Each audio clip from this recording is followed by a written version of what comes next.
But tonight I have a few things that I was wanting to touch on before we start Bioshock. I don't know how far we're going to get tonight in it. I know I'm feeling like we're getting kind of close. DP, Drunken Peasants. But here's this one. Apparently there's a public high school that had the Christian flag.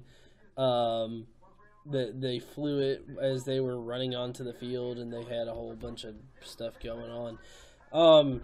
It really does amaze me how these people can't understand the separation of church and state. Like, they just can't separate it at all.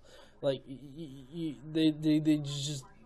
literally can't, and it's really sad that they can't. And it really sucks because this ends up just playing into the whole persecution complex. It makes them feel like they're being persecuted when we just really want them to play by the rules.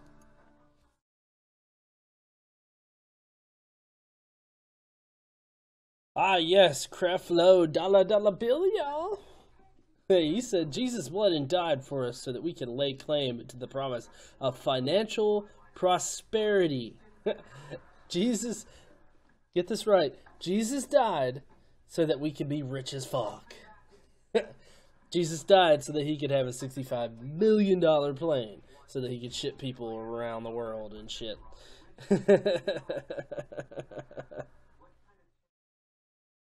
Oh, man.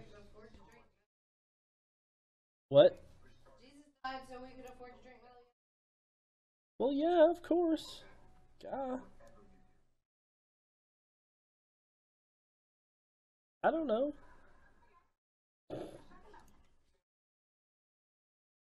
Maybe Buddha. Yeah. Another thing is that the GOP were doing an investigation on the Planned Parenthood for any malpractices and whatnot. What up, George? And they, of course, found out that there was no wrongdoing in Planned Parenthood.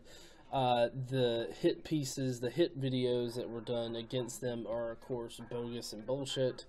And so the GOP themselves looked into it, and they found nothing. So, foot is in your mouth there, buddy.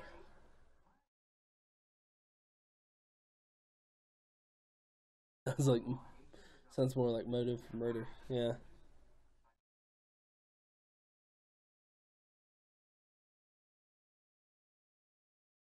Alright, and so now what you're seeing on the screen here isn't exactly a literal translation. What he technically said was more along the lines of, the men's in heaven, they'll be wrecking that pussy, baby.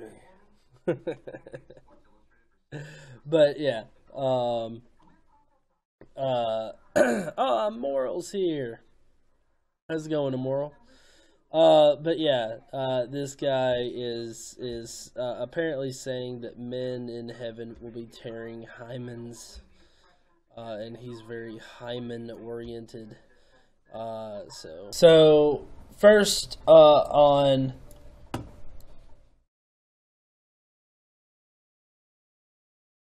Courtney Lynn's page, Courtney Lynn was the one that I was responding to on Twitter. She writes a number of kid atheist books. She wrote this on her Facebook. I'm going to let my child decide whether or not to believe in religion. Why? Why would you do that? That is the equivalent of saying, well, we know that 1 + 1 = 2, but if they decide that 1 + 1 = 3.4765, I will let them believe it. I see the sentiment there. I do, but I'm not so gung ho on that aspect of it. And I'll tell you why. Atheist kid books. Are you advocating for forcing children to not believe in God? I think that that's a pretty good summation of what she said. I mean, if you compare the two, that's quite literally what she's saying. Now, I'm no fan of religion, of course, as most, if, you know, all of you guys don't know. I'm no fan of religion, but at the same time, I'm not a fan of indoctrination either. So I don't subscribe to this at all. You know, what she's saying here is that why would you let them decide? That means that you're going to force them to decide on your worldview. Me personally, me and my wife, we're letting our child decide. Letting our child decide what he believes. We're going to try not to influence him in any kind of way, which is going to be hard. It's going to be a difficult thing to do, not influencing his beliefs. But, you know, we're going to try to do our best to do that. But, you know, she did respond, which I appreciate. I do. Are you advocating debaggery by even asking me that question without doing your research? I think that was a pretty fair question considering what she had proposed, you know? I don't think that it was really out of you know, anything. I don't think that it was out there or anything like that. I think it was a pretty reasonable question for me to ask. But apparently it was the entirely wrong question for me to ask. But then she quotes my tweet in her own little tweet saying this: "No, I am advocating for children to know that it is okay to not believe in a God or gods." That does not sound like what she was advocating in her original post. Like not even a little bit. Because in her original post, she's saying, "I am why would you let them decide whether or not to believe?" That basically she's saying that, well, you're allowing them to believe something false. You need to make them not believe something false. You wouldn't allow them to believe something false, so why would you let them believe something false? Is basically what she's saying, you know. And so I don't see how she goes from saying why would you do that to no, I am advocating for children to know that it's okay to not believe in gods. I don't see the connection there. If you do, please try to explain it to me. I see more of that connection in the American Atheist billboard that they recently had controversy over at the beginning of this year, where it had a little girl, and it's this one right here. She says, "Dear Santa, all I want for Christmas is to skip church. I'm too old for fairy tales." It's letting other people know that, yeah, there are other people out there that don't exactly, you know, believe in God or believe in the faith, but they still go to church, and it's okay not to believe. You know, it's okay to not go to church on those days. It's okay. That's what that's doing. The way that she phrased it does not indicate that it is okay to let your child decide. She was actively arguing against that it's okay to make your own decisions. You know, she was advocating that it was that it's not okay for you to believe in God. Like that is just completely the wrong thing to do. There is a curious thing of somebody spouting off this whole idea that there aren't atheists. Clint Decker, this is from the WWJT blog.